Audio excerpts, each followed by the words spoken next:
دائما بنقول هاي الحديث الثابت عن أهل البيت سلام الله عليهم، يأتي الإنسان يوم القيامة يؤتى ويقال له هذه قارورة فيها دم، هذا نصيبك من دم فلان. يقول يا رب أنا ما قتلت، ما شاركت في دم أحد. قل له صحيح، أنت ما حملت فرد ولا أوست، هذا فضلا عن اللي بيأوسوا. أنت ما حملت فرد لا أوست لا شيء. شو هذول اللي بيأوسوا بالتشييع وبروح طفالة، هذول لا يحاسبون، أو نساء يعني ثاكلات هو يحاسبون، أو اللي بيأوسوا بالأعراس، أو اللي بيأوسوا وقت اللي بيرجع الحج من الحج هو يحاسبون، فضلا عن الذين يطلقون النار في المعارك غير الحقة هو يحاسبون. واحد لا ما شارك كل هالشيء هم بيجيبوا له، قل يا رب أنا ما شاركت في قتل أحد. قل صحيح، لكن خرجت من فمك كلمة، لسه ما عادش عم تحكي بس عم تسقط بالصندوق هاي الكلمة، وحتى إذا عم تحكي فهذه الكلمة بلغت مشارق الأرض ومغاربها، فسفك بها الدم الحرام، وانتهك بها العرض الحرام، وسلب بها المال الحرام. انت حكيت كلمة، انت جيت لهذا الزلمة قلت له والله أنا شفت مرتك مع فلان، راح خبطها قتل دماها، بدل ما تحسن الظن خربت عائلة طويلة عريضة، يمكن المرأة ماتت كمان يا لشرف العائلة. شو بيصير من وراء كلمتك؟ انت بتخصب حالك عم تخدم. انت والله مثلا قلت فلان الشيخ ضال او اضربوه على فمه، واحد تحمس حبا للزهراء واجى قتلوا لهالشيخ، انت شو بتكون عملت؟ انا يا رب ما قلت الا ضال، صح انت قلت ضال بس كلمتك وصلت لوين؟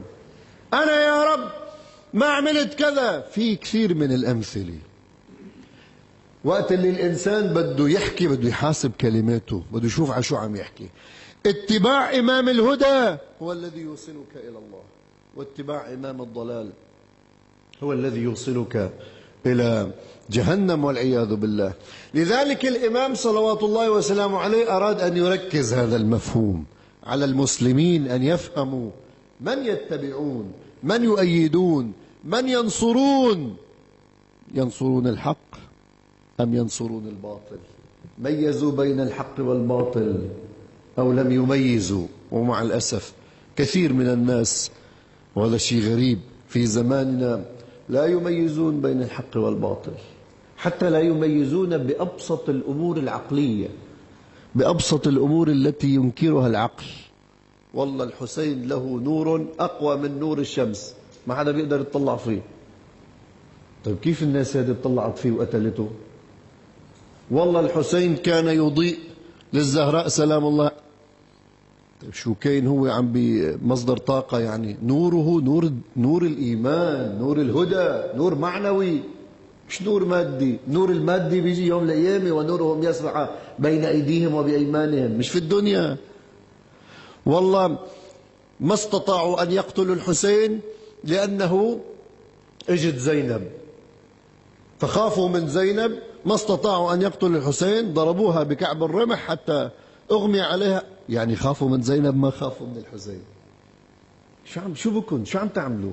والله مثلا الله سبحانه وتعالى نزل الشمس على جسد الحسين أكثر، استأنف جبريل غار والله ما غار، استغفر الله العظيم. يعني مستعدين ننسب لله الجهل، ومستعدين ننسب لله الحقد، ومستعدين ننسب مجرد انه نطلق روايات. جبريل استنكف يا رب، يعني ما بكفي اللي عم يقتلوه كمان الشمس عم تحرقه، اذن لي انصروا. قالوا لا. طيب اذن لي خلي جناحي بينه وبين الشمس. قالوا معلش، نزل واحترق جناحه. شو عم تحكوا للناس؟ هيك الحسين بده؟ والله بعد حكيناها هي سابقا، 5000 من الملائكة وصلوا مأخرين، يمكن علوا بعجلة حي السلم هون على الموقف. والله بيعرفش ايمتى بده يقتل الحسين حتى وصلوا مأخرين، فبقوا شعث غبر إلى يوم القيامة. والله مثلا الحسين على التراب يقبض يمينا وشمالا، تعرفوا ليش؟ عم بيقول للأرض قري قري، كانت بتنقلب على والله ما اشتغل إلا بالأسباب. لو بده يكون في معاجز يوم 10 من محرم ما كان قتل الحسين أصلا، لا صار كل هالملحمة وهكذا قصص وقصص وقصص لوين بدهم يوصلوا. هذا هو ما نعلمه للناس. ثم إذا قام أحد وقال يا جماعة اتقوا الله فيما تنسبونه إلى الحسين، وعلموا الناس أهداف الثورة، وأبعدوا الناس عن جهلهم وعن ضلالهم وعن هذه الخرافات، صار سني ما بعرف شو، كافر ضال إلى آخره من هاي الأسطوانة. ليش؟ طيب أنا أدعوكم اللي بشك بكلام ياسر عوضة يجي يقرأ، وأنا أدعو أو على رأسهم قراء العزاء، ما زال الكلام عم يوصلهم، واليوم الهزمة غريبة على الفيسبوك. أنا أدعو، لأنه كل ما انتشر أكثر كل ما كبرت الهزمة أكثر. أنا أدعوكم يا قراء العزاء إلى أن تقرأوا، وأنتم كمان، إلى أن تقرأوا كتاب للإمام الخالصي علماء الشيعة في مواجهة الانحراف والبدع الدخيلة على الدين. أدعوكم إلى أن تقرأوا كتاب الموضوعات من الآثار والأخبار للسيد هاشم معروف الحسني. أدعوكم إلى أن تقرأوا كتاب اللؤلؤ والمرجان للمحقق النوري. أدعوكم إلى أن تقرأوا كتاب، مش راح أدعيكم لكتب أفندية، في الدكتور شريعتي، في كثير من هودي الأفندية، عم بدعيكم لقراءة كتب علماء دين، إلى كتاب الملحمة الحسينية للشهيد مطهري. في حدا يقول عليه غبار الشهيد مطهري؟ الحمد لله ما حدا بيقدر يحكي عليه أبدا، ولا حدا بيقدر يزيد على الشهيد مطهري. تعرفوا شو عملوا؟ الجزء الأول لأنه الشهيد مطهري بيفضح كل هاي الأكاذيب، خافوه من السوق. هلا ابرم بكل الأسواق بلبنان ما بتلاقي الجزء الأول للشهيد مطهري، بتلاقي الجزء الثاني والثالث للملحمة الحسينية. ليش؟ لأنها لا تتناسب مع تجارتكم بالخرافة. ليش؟ خلي الناس تعرف الحقائق.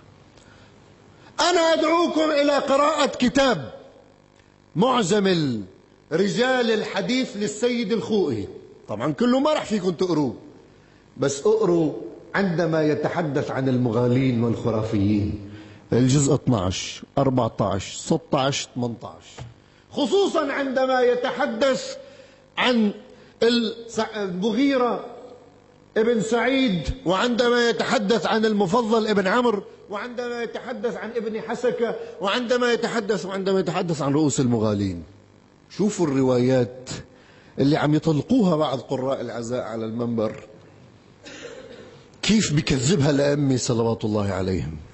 بكذبوها، مش بس بكذبوها، الإمام الصادق بيقول لعن الله المغيرة ابن سعيد، لقد كان يدس أصحابه في أصحاب أبي، فيأخذ كتب أبي ويدفعونها إليه، فيزيد عليها الكفر والزندقة والغلو، ثم يدفعها إلى أصحابه وينشرونها بين أصحاب أبي. ألا إذا جاءكم الحديث عنا فلا تقبلوه إلا إذا وافق كتاب الله، فإنا لا نقول شيئا إلا وقلنا قال الله وقال رسول الله، إلا وأتينا بشاهد من كتاب الله. والأئمة ما عنده شيء غير الإسلام. الأئمة مش فاتحين على حسابهم. الأئمة ما بدهم جماعة لإلهم، مثل ما تعودتوا على الجماعات، كل واحد بده جماعة لإله. الأئمة بدهم إيانا نكون من جماعة الإسلام، من جماعة القرآن، من جماعة الفهم والوعي والدراسة، من جماعة التعقل والتدبر. أفلا يتدبرون القرآن أم على قلوب أقفالها؟ هيك بدهم الأئمة. أئمة مش فوق القرآن، فإنا لا نقول شيئا إلا وأتينا بشاهد من كتاب الله وسنة رسوله صلى الله عليه وآله. هل قرأتم هذه الكتب؟ ما قرأوا هذه الكتب أصلا، ما بدهم يقرأوا هذه الكتب، لا يريدون. يجي ياسر الخادم يقول للإمام الرضا عليه السلام، قل يقولون أن الله خلق الخلق وفوض الأمر للإمام علي والنبي صلى الله عليه وآله فخلقاه ورزقاه. قال له هذا كذب، شو الحكي هذا؟ الله سبحانه وتعالى فوض الأمر إلى نبيه بالشريعة، ما أتاكم الرسول فخذوه وما نهاكم عنه فانتهوا. ومش فوض له أنه هو يشرع على كيفه، لا، سمح له أنه هو الرسول، هو الواسطة في الوحي، هو الوسيلة إلى الله. وأما الخلق والرزق فلا. ألم تسمع قوله تعالى: الله الذي خلقكم ثم رزقكم ثم أماتكم ثم يحييكم هل من شركائكم من يفعل من ذلكم سبحانه وتعالى عما يشركون. تسمعوا هيك روايات عن أهل البيت؟ ما بتسمعوا هيك روايات عن أهل البيت. ابن جدعان وصاحبه يدخلون على الإمام الصادق عليه السلام، يقولون: يا ابن رسول الله، إن المفضل بن عمرو يقولون أنكم تقدرون، سامعين من يا رواية قبل، تقدرون أرزاق العباد. قل له: شو هالحكي هذا؟ والله ما يقدر أرزاق العباد إلا الله، ولقد احتجت رزق لعيالي فأمعنت بي الفكرة وضاقت نفسي حتى حصلت عليه فاطمأنيت، ألا لعنه الله وبرئ منه. وجعلني شريك مع الله، هذا ملعون، جعلني شريك مع الله برزق. هيك كلام مش كلامنا. قرأوا. بس المشكلة انه هذا عمامته كبيرة وهذاك مجاز من قبل بعض المرجعيات الدينية، وهذاك صوته حلو، الجمهور قدامه ما شاء الله بالآلاف. هي القصة يعني ما يطلبه المستمعون، والله القصة ما يريده رب العالمين؟ أنا مش قادر أفهم. والله فلان ببكي، فلان ما ببكي. هو الهدف البكاء ولا الهدف الوعي؟ أنا ما جاي أفهم. لقد حولنا الحسين من وإلى، مما يريده إلى شيء آخر تماما. الهدف من البكاء الوعي، وش فلان ببكي وفلان ما ببكي. قديش عم نخرج بالعاشوراء وإحنا واعيين. ولذلك كثير من الروايات، إذا بدي أقول لك، حتى أنه في بعض الروايات يقول الإمام الصادق لصاحبه: يا فيض، إن الناس قد أولعوا بالكذب علينا. يا عمي والله هاي الروايات مش من بدبي. أشهد بالله الروايات موجودة بأصول الكافي، وموجودة بمعظم رجال الحديث وبوسائل الشيعة، مش من عندي. أولعوا بالكذب علينا كأن الله أمرهم بذلك. الله أمرني يكذبوا علينا؟ وإني لأحدث أحدهم بالحديث فلا يخرج من عندي حتى يتأوله. بيحملوا على غير وجهه. أنا بدي هيك وبروح. والله الإمام قال له والله مثلا شي شغلي، الإمام يعلم الغيب. يا حبيبي أنا قلت لك إنه الله سبحانه وتعالى بده يصير شغلة معينة، لأنه رب العالمين خبر محمد، ومحمد إنما هو علم من ذي علم. إن شاء الله بنحكي عن علم الغيب بعدين. رب العالمين خبر محمد، محمد خبر علي، علي خبر، إلى أن وصل إليه. بيطلع بيتأولوا. الإمام يعلم الغيب، الإمام يعلم يأتي الرزق، الإمام ما بيصير هذا الحديث. فأنا أدعوهم إلى قراءة هذه الكتب. بعض الناس يقول لك هاي شواذ. إذا في 15 من علماء الشيعة هيك، مش معنات كل علماء الشيعة هيك. صحيح، أنا ما أنكرت، بس كل زمن وله ظروفه، وكل عالم وله طريقته بالتفكير. ونحن ما دام الدليل بين أيدينا فللرجال عقولهم ولنا عقولنا. نحترم عقولهم ونأخذ ما يوافق الكتاب ونذر ما لا يوافق الكتاب. نحترمهم، احنا مش ضدهم، بس ما فيهم يفرضوا فكرهم علينا. والله لأنه مشهور الشيعة قال ذلك. تعرفوا شو مشكلتنا احنا؟ مشهور الشيعة، مسلمات المذهب. وعند السنة شو المشكلة؟ السلف الصالح، واثنيناتهم مثل بعضهم. السني بس تعطيه الدليل بيقول لك السلف الصالح، بده يحافظ على السلف الصالح. بتقول تعطيه الدليل على مثلا أن معاوية قاتل وأنه بيقول لك أبدا، أنا السلف الصالح بيمتدح هذا الرجل فبدي أمتدحه. تعطيه دليل على أنه ما قامت الشورى على خلافة أبي بكر وعمر وعثمان، بل كان شبه تعيين أو شورى ناقصة، بيقول لك السلف الصالح. دائما بده يحافظ على السلف الصالح. تيجي للشيعي بيقول لك مسلمات المذهب. أوكي، مسلمات المذهب ما حدا بيناقش فيها. بس أنت شو هي مسلمات المذهب؟ مسلمات المذهب أنه عندنا أئمة 12 أولهم علي وآخرهم الإمام الحجة صلوات الله عليه. هاي مسلمات المذهب وضرورات المذهب. مسلمات المذهب عصمة الأئمة، مش سعة العصمة وضيقة، هاي مختلف فيها بين العلماء. هاي مسلمات المذهب. مشهورات المذهب لا تجعلوها مسلمات وتكفروا الناس على أساسها. اللي بيخالف مسلمات المذهب بيخرج عن المذهب، مش بيبطل شو؟ مسلم. يعني إذا واحد ما آمن بأئمة 12 بضل مسلم بس تبطل شيعي. أما إذا واحد مثلا ما آمن بالعصمة بضل مسلم بس ما صار لا ضال ولا منافق ولا إلى آخره، بضل مسلم بس خرج عن مسلمات التشيع. طيب أنت مثلا بتجيب لي قضية تاريخية بتجعل لي إياها من مسلمات المذهب، كيف؟ والله أنه هاي مشهور يا حبيبي، ما خصه بالمسلمات. المشهور هو ما اشتهر بين العلماء. طيب وقت اللي بتقول مشهور العلماء أنت درست كل العلماء؟ والله بعض العلماء اللي دونت أسماءهم في الكتب، وفي علماء كتير ما دونت أسماءهم في الكتب. في علماء كتير ما صح لهم فرصة يبينوا عن أنفسهم. في علماء كتير ما حدا طبع لهم كتبهم، مثل حكايتي وأكثر، ما حدا طبع الكتب، ما عندهم فلوس ليطبعوا الكتب.